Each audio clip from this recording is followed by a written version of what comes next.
Welcome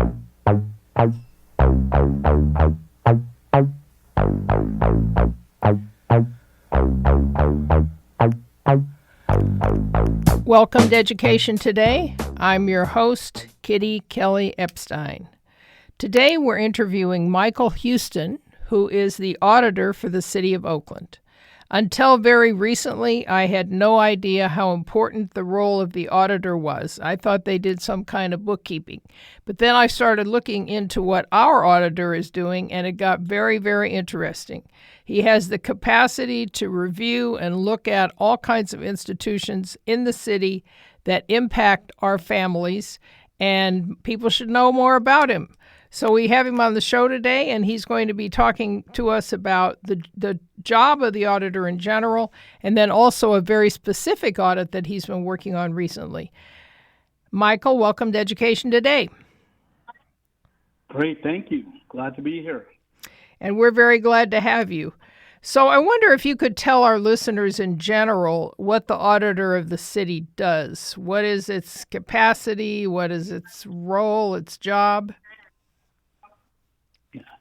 Yeah, so the city auditor, its official duties and role is defined in the city charter, section 403, but that has a lot of words, and you asked me to be general. So I think a good way of describing it is the city auditor, the city auditor's office. We review city operations, programs, and services so that the residents and officials and businesses and the general public can learn what their government is up to, how well their government performs. And the most important piece is how their government can improve. And we do this through performance audits, where those are objective analyses where we're trying to assess like the effectiveness, efficiency, equity of city programs. And we also do this through whistleblower investigations, where we investigate allegations of fraud, waste, and abuse affecting or involving the city of Oakland. We have a third-party provider we have a whistleblower hotline through a third-party provider, and we get those allegations of fraud, waste, and abuse. And we have we dedicate a bunch of our staff time in specifically following up on the recommendations from both the performance audits and the investigations, because really that is the meat of our benefit to Oakland is the implementing the recommendations that are going to improve city operations. And last thing that we do that could be kind of timely is we do ballot measure analyses. So every time something qualifies for the city's ballot, for the ballot for the municipal election, our office is responsible for preparing independent financial analyses that show how much, if passed, a ballot measure would cost the city of Oakland and Oaklanders. And as you kind of pointed out, the auditor is, the auditor is elected, and that is in order to maintain our independence. We have structural independence from the mayor, the city council, and the city administration, so we could be objective and impartial in our work. So I want to be sure our listeners heard that, because I don't know that people pay much attention to the auditor role on the ballot. But given what you've just explained, you have enormous potential power. And I don't know if the auditor always uses all the power they have, but if you can look at every department of the city and see how it's functioning, analyze it, analyze ballot measures, tell us whether this agency or that agency is doing well. You know, people have a lot of complaints, so it seems like you're the place to go because you can't always get action. I love Oakland, and I love a lot of what the city's doing right now. So not trying to be mean, but if that's a place to go, maybe beyond the individual department that you're concerned about, that's a pretty lot of power. So you decided recently to audit waste management. I hope our listeners know what that is, but maybe not, because it drives by your place every week and picks up your trash. Basically, that's waste management. Huge operation. responsible for, all cleaning up the city. And I wonder why it was that you decided that you wanted to audit waste management. Hmm. Well, yeah, I think you're referring to our audit of illegal dumping that we just published earlier in the year. And waste management was a big part of the story, right? But it really was an audit of the city of Oakland's illegal dumping efforts. We wanted to find out the source of illegal dumping in Oakland. Illegal dumping has long been a top issue among Oaklanders, both residents and businesses. So we wanted to get to the bottom of it, like what's causing this, where does it come from? We wanted to assess, how the city was doing in terms of the operations, of enforcement, the eradication, the education efforts, and quantify how much was being spent on illegal dumping. And so And can you say what illegal dumping is in case anybody? It is a very big issue in the city, so I'm sure everybody knows. But so what is it? What does it look like, and how big is it? Right. So and illegal dumping. Actually, thank you for that question because it is an important question, and the answer is important because a lot of times people think of illegal dumping as litter is not illegal dumping, right? So we're talking about, and it's defined in the Oakland Municipal Code. It's the willful, intentional dumping of waste matter into the public, into the public right of way, right? And specifically for disposing of something. So it's not just incidental, like dropping stuff, but it's like intentionally dumping on our public rights of way. And waste management was a big part of the story that we told in the audit report, even though waste management was not the subject of the audit. The city of Oakland was. But waste management, because they're the city's contracted hauler, they were a big part of the story because what we found was a lot of the illegal dumping that occurs in Oakland, a lot of it was residential in origin. So I know that I've been, in Oakland for a while, and there's a lot of stories about unscrupulous contractors dumping, contracting materials, or like, after, renovating a house, you get like construction debris and things of that nature, or automotive businesses might be dumping in the city of Oakland. But what we found was a lot of the illegal dumping was residential in origin. So people throwing out their household trash on the streets. And when we dug into it, we learned that, because a lot of city of Oakland residents are undersubscribed in their trash service. So what could be driving that is the pretty significant expense of residential trash service in Oakland, California. So we found, for instance, that our rates were 23 to 40% higher than other waste management jurisdictions nearby. And our rates were significantly higher than those of the other big cities in the region, San Francisco and San Jose. So we're paying 23 to 50% higher rates than places like San Francisco or the cities that are just next door to us. So because we have to spend so much money on it, a lot of families will say, I can't afford to raise the amount that I'm paying on this, so I'm going to get rid of my stuff on the street. It is something people complain about Oakland. People come to visit Oakland. They say it's such a wonderful city. It has fantastic culture. We love the restaurants. We love the music. But it seems messy. I've had people tell me that who come to visit me. Why does it seem so messy when we're driving down the street? And so you're saying a lot of that comes from the people who live here who can't afford to have their stuff picked up where it's supposed to be picked up, and so they dump it on the street. Yeah? Correct. Yeah, I think there was one jurisdiction that had higher rates than us that was nearby, but we were higher, we're 23 to 40% higher than the other waste management customers in our region. And and then city of San Francisco and San Jose, they don't use waste management, but our rates were significantly higher than theirs as well. So yeah, people can't afford to subscribe to sufficient trash service. So Waste Management is charging us more, and I'm going to ask you at the end who San Francisco uses and if we should switch. But you might not be able to answer that question. I don't know. But so they're charging us more. Why? Well, that's and I'm going to have to make sure that my auditor hat is secured. So the whole point of this audit was really getting to illegal dumping. Yes. And we just talked about waste management and the hauling rates because we attributed some of the illegal dumping to that, right? Yeah. But this wasn't kind of a review of the waste management rates.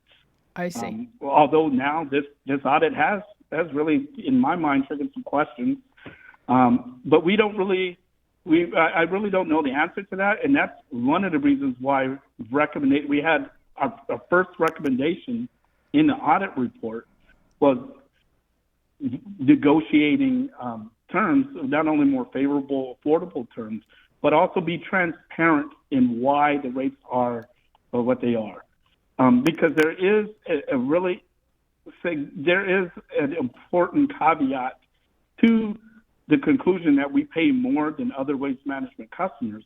And that caveat is no two bundles of services are the same, right? So like Albany might have different services being offered by waste management than we do. And ours might be different than the other jurisdictions that we highlighted in our that we compared against in our audit. So, but we would like more transparency so that we could answer the question: what is driving the rates? So you made that recommendation to the city that they provide that information, or that they require waste management. How are you going to be able to get that information, and how will you get it? Yeah. So that was a recommendation that the city of Oakland that renegotiate the contract with waste management, or actually, I don't think we named the provider in the recommendation because it could be, another provider too. But to negotiate, negotiate favorable terms, and then to have more transparency, like detail the cost components of the rates. And if you recommend that, are they required to do it? Do you have that kind of authority? It's interesting because we do not have the authority to force them. However, the management, the city administration agreed with that recommendation, and that's something that they have committed to pursuing in their negotiations with the waste auditor. So we don't have, as auditors, we don't have any kind of direct involvement in the operation of the city. We're independent, right? So we don't have any kind of direct influence on the day-to-day or direct authority on the day-to-day operations in the city. But we've had great success in making recommendations that the city administration agrees to. They agreed to all of our audit recommendations from that audit, all 17 recommendations. And you can 17. Wow. So can you tell us some more of them? So you recommended that they renegotiate the contract in terms of the prices. Mm-hmm. What else did you recommend? Well, another one that is kind of just related to the services being provided by the hauler. We and I think it might be the second recommendation, where we recommend that the city administration work with the hauler to try to get options for reduced services, reduced costs of hauling service to low-income residents and renters. It occurs because the cost is a barrier to a lot of people in subscribing to sufficient trash service. And we also made recommendations that to the city that they make full use of the contract, right? So we have this a bulky pickup program, for instance, where folks can put bulky items out on curbside, and single-family residences, multiple bulky pickups you get per year, and that had been really underutilized.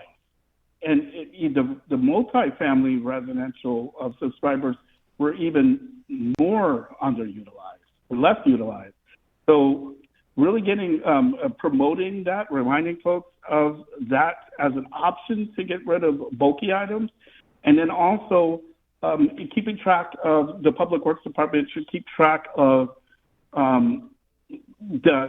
there's like this a program whereby the different council members and the mayor get bins to use for community events, so that there can be these bulky parties, right, where people come and dump their bulky things.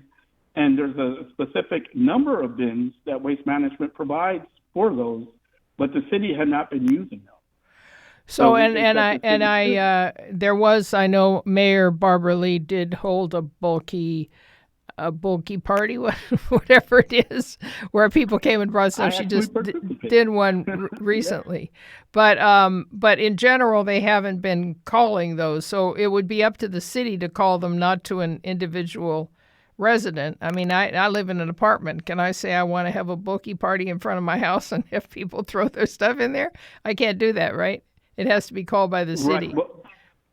Right, and that's actually something that we did point out in the audit too, that there were some barriers for folks who lived in multifamily buildings that could be leading to that severe underutilization of the bulky pickup option.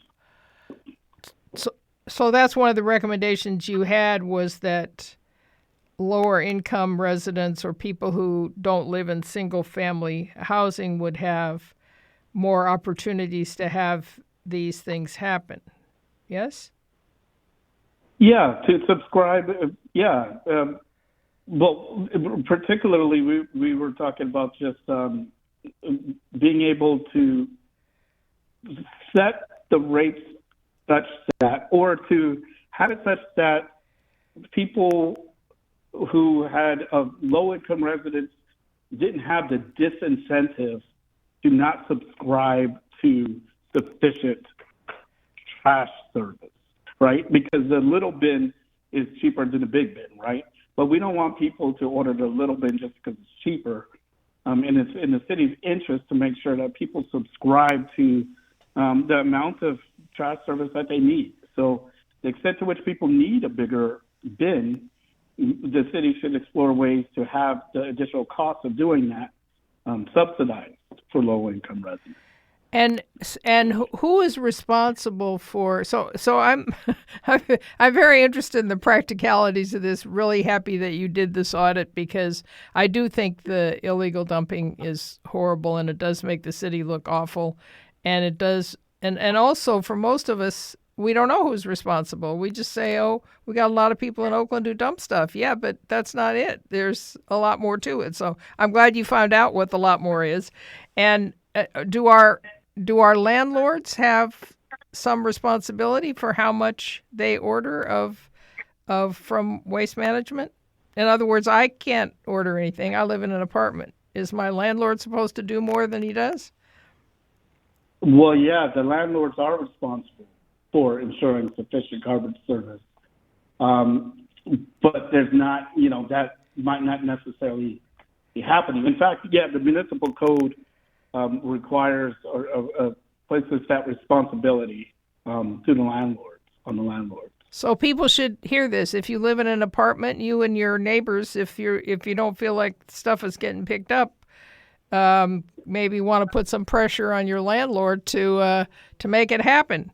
I don't know how to do that. I haven't looked into it, but I'm sure we have some kind of way of complaining, right? So, yeah, that seems important too, because a lot of people in Oakland do live in apartments, not necessarily in homes. So that's very useful information. And do you feel that your recommendations in general, so you said you made 17 recommendations, you said the city is open to them. Do you think that in general they're likely to be accepted and acted on? Well, that's certainly what they have told us, and I'm actually we have one of them, and we're actually following up on our audit recommendations right now. The city charter requires my office to follow up on the statuses of audit recommendations twice per year. So right now, and it's December 31st at the end of the year, and also mid-year, June 30th. So right now, we're kind of wrapping up our June 30th audit recommendation follow-up cycle. And so we'll have a report real soon to share the results of the stat, or share the updated statuses. But one thing that I know has been implemented was that the city of Oakland increased its fines for illegal dumping. Uh-huh. So yeah, just because it was really the fines for when people were caught illegally dumping in the city of Oakland were really low. So that wasn't enough of a disincentive or enough of an inconvenience, in our opinion, based on what other jurisdictions were charging, to really deter illegal dumping from occurring. So the city council adopted increased fines. So that's one of the 17 recommendations that's already been implemented. That's wonderful. And how do people find out what you recommended and whether it's been implemented? When you have a report on what's happening with the recommendations, how do we know that? And I keep pushing on this issue because I do feel a lot of us are not really aware of what you all do, or the reports that come out, or the actions that are taken. And it does seem like you have quite a bit of power, and that the more the residents know about what you're doing, the more power we have and the more power you have. So how do people find out about these things? Yeah, well, yeah, thank you, because that's an opportunity for me to plug our website, oaklandauditor.com. That's where we keep all of our reports, so you can read not only the most recent audit recommendation follow-up reports as of December 31st, 2025, but the one that we're going to be releasing really soon, the audit recommendation follow-up report, but all of our investigation reports and audit reports are on there as well. So the audit recommendation follow-up reports give summaries of the statuses of all the audit recommendations, and then you can read the actual reports that we have issued throughout the years. So can you say that where that site is again? Because, it seems like all these groupies, next door in these different places where people write to each other, maybe people could do something useful and actually use your recommendations to try to get some of these things to happen. So can you say that again a couple times for people who are driving and aren't able to write it down anywhere? Where do people look for these recommendations and what they can do? Yeah, our website is oaklandauditor.com. And okay. From oaklandauditor.com, and we also have a newsletter, or we encourage people to sign up for our newsletter, which is basically just to get on our mailing list, so that you can be be alerted to any new publication that we've released. That's a great idea, and I want to say that I'm hearing a lot more about you and your office than I had previously. I have friends who've invited you to various events to speak, and that helps a lot if you're out and visible, and if we have a newsletter we can get and that kind of thing. That really helps a lot. Can you say some other things that you're planning to audit or thinking about auditing? Yeah, well, we are definitely really busy. We are working on an audit of the financial management of the city's capital improvement project. We are auditing 911 response times to the fire department, so the calls to service for medical and fire emergencies. And that's a spinoff from a previous audit that we did late 2025 that focus on 911 response times for police department, right? The police emergency calls service. And is that report on your website also the one about response times to 911 for the police? That one is definitely on our oaklandauditor.com website. And we're working on a slew of recurring audits. So a lot of these ballot measures, the special taxes that Oaklanders have passed throughout the years, we have the responsibility of auditing them on a recurring basis. So we have right now, we're working on audits of the Emergency Medical Services Retention Act with Measure M. We have a Library Services Retention Enhancement Act, Measure C, and another library parcel tax one from something that the voters passed in 2018, the Oakland Public Library Preservation Act, Measure D, Paramedic Services, Measure N, Parks Preservation, Litter Reduction, and Homelessness Support Act, Measure Q, and we might be undertaking an audit of the Oakland Zoo Animal Care Education and Improvement Act, Measure Y. How much staff do you have to do all of that? That sounds like a lot. Well, yes, we don't have a lot of staff. Actually, it's 9 people other than me. So wow. We have a small but mighty team of 10 people who are, we work hard to conduct all these audits and investigations.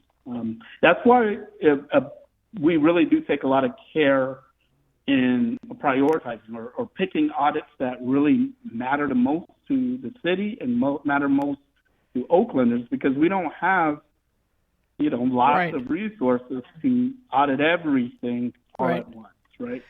I wanted to remind our listeners that we've been talking with Oakland's auditor, who has a very, very important job and I try to keep up with what's happening in Oakland, and I didn't know much about it. So I think if I didn't know much about it, there are a lot of other people who didn't.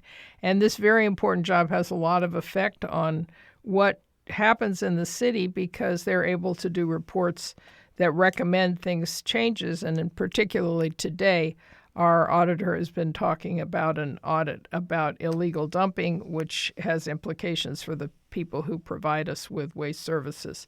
So I want to really, really thank you for being with us and remind people that they can look up oaklandauditor.com so that they can find more information. I think your function is super important, and I'm happy I've gotten to be more aware of it. So thank you very much for being with us, and hope we'll have you back again sometime soon. Great. Well, I really appreciate the opportunity to talk about our office and our work. And I'd love to talk with you again. Thank you. Thank you. You've been listening to Education Today on KPFA 94.1. I'm your host, Kitty Kelly Epstein, and my co-host will be back with us next week. Thank you and have a good afternoon. Bye-bye.